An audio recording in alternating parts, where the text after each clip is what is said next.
إياك نعبد وإياك نستعين. Bismillahirrahmanirrahim. My name is Tanzil Ali Khan. I am from Gilgit-Baltistan, Ghazar, Yasin.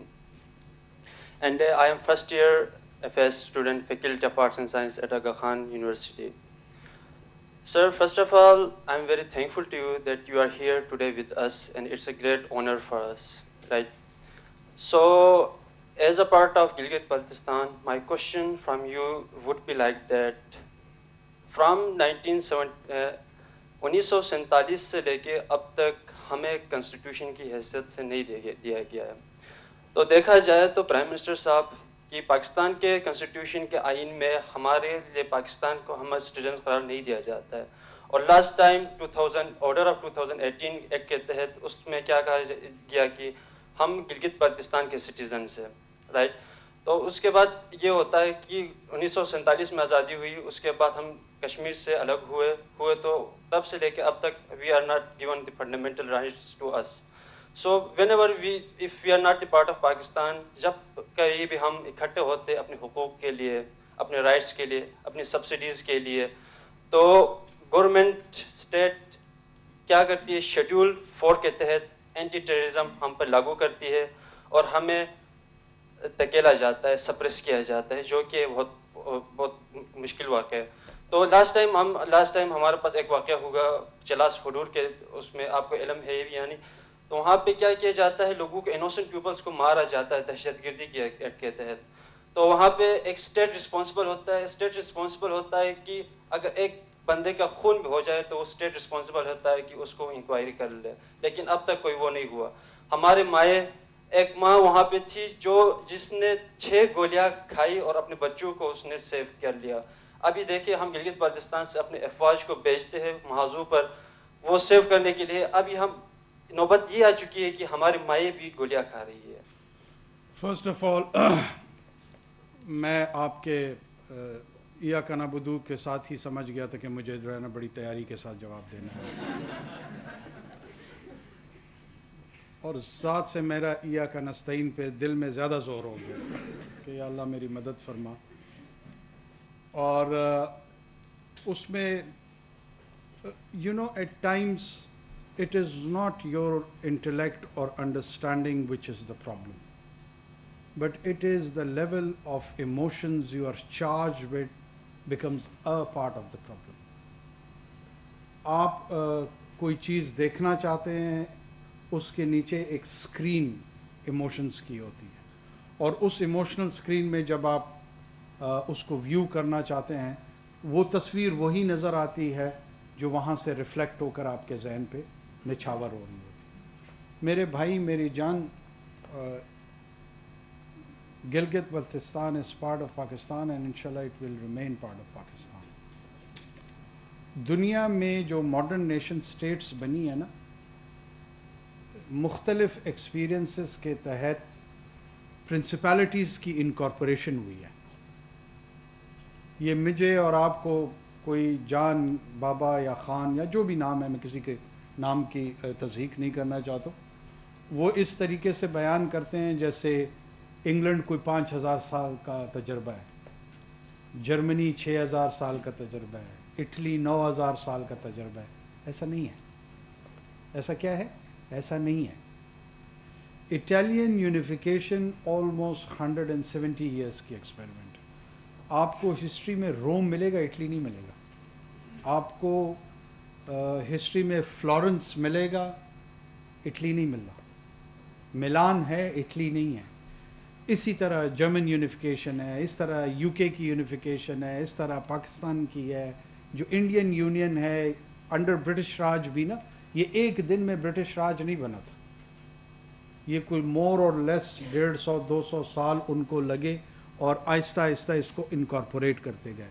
آپ اپنے علاقے کی تاریخ بھی دیکھیں گے نا تو مہاراجا ان سے گجروں سے لڑائیاں لڑتے ہوئے اور سکھوں سے لڑائیاں لڑتے ہوئے, اور پورے کشمیر کی یہ کیا تھی, اس طرف زارسٹ راشیا تھا, اس طرف برٹش امپائر تھی, اور وہ اس اسٹریٹجک ایریا کو, اس طرف سنگسیانگ کا علاقہ تھا, اس طرف قزاقستان اور کرغستان جس کو ویسٹ ترکستان کہتے تھے, یہ علاقہ تھا.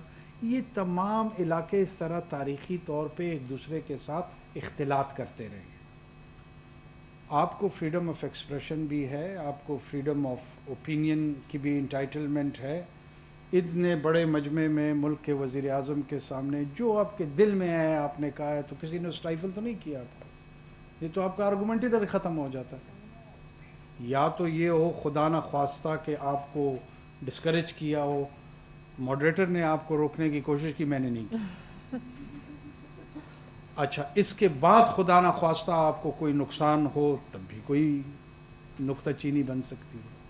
اگر یہ دونوں چیزیں نہیں ہو رہی ہیں تو اس کا مطلب ہے کہ آپ کا یہ الزام کہ یہاں فریڈم آف ایکسپریشن نہیں ہے, اس میں وزن کم ہو جاتا ہے, ہوگا کم وزن ہوتا. پولیٹیکل انسٹیبلٹی کے تحت اس ملک کی ہماری اپنی چیکرڈ ہسٹری ہے, اس پہ اگر میں چاہوں تو گھنٹوں بات ہم کر سکتے ہیں.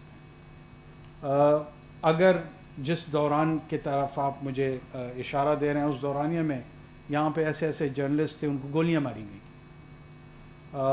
ان کے ساتھ اور ایسے حرکات ہوئی جو کہ فریڈم آف ایکسپریشن کے زمرے میں تو بالکل نہیں آتی. لیکن ہمارے ملک کا ایک پولیٹیکل اور سوشل اور جرنلسٹک کلچر ہے, نہیں ہونا چاہیے, اس طرح اس کو ڈسکریج کرنا چاہیے. لیکن یہ ایک اسپیسیفک دور کے ساتھ نہیں جڑا ہوا. میں حکومت میں آتا ہوں تو مجھے اظہار رائے جو ہے نا وہ زہر لگتا ہے. اگر آپ کو دے دوں حکومت تو آپ کو زہر لگنا شروع ہو جاتی ہے. This is part of the problem. ہم اس کو ایز اے پرنسپل نہیں ٹریٹ کرتے ہیں, ہم اس کو ایونٹ بیس پک کر کے چیری پکنگ کے تحت ٹریٹ کرتے ہیں, اور پھر ایک اس کے ارد گرد نیریٹو بنا لیتے ہیں کہ دیکھا ظلم عظیم آج کل جو ہو رہا ہے, اور وہ سارے مظلوم پہلے کچھ سالوں تک ظالم کی قطار میں چل رہے ہوتے ہیں. جو اصل بات ہے وہ گلگت بلتستان کے سٹیٹس کی ہے. وہ بات آپ کی درست ہے کہ گلگت بلتستان ہم آپ جانتے ہیں کہ ایک اسٹریٹجکلی انگیجمنٹ ہماری جو اس ریجن میں ہے ہندوستان کے ساتھ ہمارا اور ان کا ہمارے ساتھ 3 جنگیں ہم لڑ چکے ہیں over the issue of Kashmir. کچھ لوگوں کا یہ ویو ہے کہ جی بی یا ناردرن ایریاز جو ہمارا ہے وہ روایتی طور پہ کشمیر کا حصہ ہے. ایک ویو یہ ہے کہ نہیں, ان کی اپنی ڈسٹنکٹ آئیڈینٹی ہے. یہ آپ ڈومیسٹک کنزمپشن یا پولیٹیکل ڈسکورس کے لیے آن دا کوسچن آف آئیڈینٹی رکھ سکتے ہیں, لیکن جب آپ یو این کے انٹرنیشنل فریم ورک میں کسی میٹر کو ریزالو کرتے ہیں تو پھر اسی فریم ورک کے تحت ہی چیزوں کو دیکھنا پڑے گا. ہم اس سے باہر نہیں نکل سکتے. لہٰذا اس کو ایک as a whole region of Kashmir کے طور پہ ٹریٹ کیا جاتا ہے. مین وائل یہ سلوشن پاکستان میں بار بار اٹیمپٹ ہوئی ہیں اور اسی کو ریشنلائز کرنے کی کوشش کی جا رہی ہے کہ by the time we have that settled status ایک ایسی انٹرم ارینجمنٹ ہو جس میں ان کو نیشنل اسمبلی میں ریپرزنٹیشن مل جائے, سینٹ میں ریپرزنٹیشن مل جائے, باقی فورمز پہ آ جائے, NFC میں بھی ان کا حصہ آ جائے. یہ تمام چیزیں پولیٹیکل پروسیس کا حصہ ہوتی ہیں. اس کو پیسفل پولیٹیکل ایکسپلائٹیشن کے انداز میں چلانی چاہیے. That should be a saner voice. میری آواز آپ کی آواز کے ساتھ ملنی چاہیے, دوسری کی آوازیں آپ کی آواز کے ساتھ ملنی چاہیے. لیکن اس میں ایلیمنٹ آف ریزنٹمنٹ جب آپ ڈالتے ہیں نا تو آپ اپنے کیس کو کمزور کرتے ہیں. مجھے نہیں پتا آپ ایک اسپیسیفک انسیڈنٹ کا بات جس کا کر رہے ہیں کہ ماں کو گولیاں لگی ہیں, بہت ٹریجک ہے اگر ایسا ہوا ہے. آپ کو پتہ ہے نا کہ مطلب ہمارے اس ملک میں 90,000 اس طرح مائیں بہنیں باپ بیٹے گولیاں بم کھا کے گئے ہیں, کوئی ایک نہیں ہے. اگر اس ایک ماں کی بنیاد پہ آپ پورے کے پورے ریاست کے تصور کو اگر کے حوالے سے کہہ رہا ہوں, ہو سکتا ہے آپ نہ کر رہے ہیں, اگر اس کو ایک ظالمانہ انداز میں پیش کیا جائے تو شاید وہ انصاف کے قریب نہ ہو. ہمارے ہاں وائلنٹ سوسائٹی ہے, ہماری ہائیلی ویپنائزڈ سوسائٹی ہے. ہمارے ہاں وائلنس کا رجحان مذہب کے نام پہ, زبان کے نام پہ, نسل کے نام پہ وہ اپنی پیک پہ ہے. پہلے یہ سیٹل کرنا ہوگا کہ رائٹ ٹو وائلنس کس کے پاس ہے. وائلنس کی مناپلی ریاست کے پاس رہے گی. ہو سکتا ہے ریاست اس کی اپلیکیشن غلط کرے, لیکن ریاست میں سینس آف اکاؤنٹیبلٹی موجود ہے، ایک میکانزم موجود ہے، ایک پروسیس موجود ہے. جب آپ اس کو ٹرانسفر کر کے ایکویٹ کر کے کوئی بھی گروہ، وہ بلوچستان میں کوئی گروہ ہو سکتا ہے، وہ سندھ میں ہو سکتا ہے، وہ کے پی میں ہو سکتا ہے، پنجاب میں ہو سکتا ہے، آپ اس کو شیئر ہولڈنگ اور ایکول ریکگنیشن کے تحت جب دیکھیں گے تو آپ basic principle of nation state کو ڈیفائی کر دیں گے.